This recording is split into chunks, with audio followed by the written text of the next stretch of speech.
નમસ્કારની સાથે આપ બધાનું સ્વાગત છે। ગુજરાતના જાણીતા આગાહીકાર રમણીકભાઈ વામજાની આગાહી આવી છે।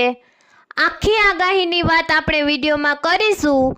કયા જિલ્લા તાલુકાઓમાં વરસાદ કઈ તારીખે ભારે વરસાદ અને ખેડૂતને આનંદ થાય એવી આગાહી રમણીકભાઈએ કરી છે, તો વિડીયોમાં અંત સુધી બન્યા રહેજો। ચેનલને સબસ્ક્રાઇબ કરી વિડીયોને લાઈક કરવાનું ના ભૂલશો।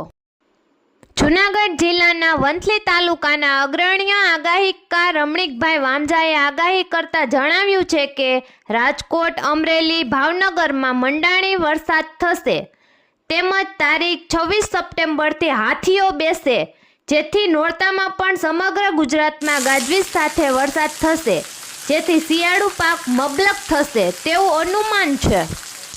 હાથિયામાં 2 થી 10 ઇંચ ગાજવીજ સાથે સમગ્ર ગુજરાતમાં વરસાદ રહેશે અને બપોર પછી મંડાણી વરસાદ થશે।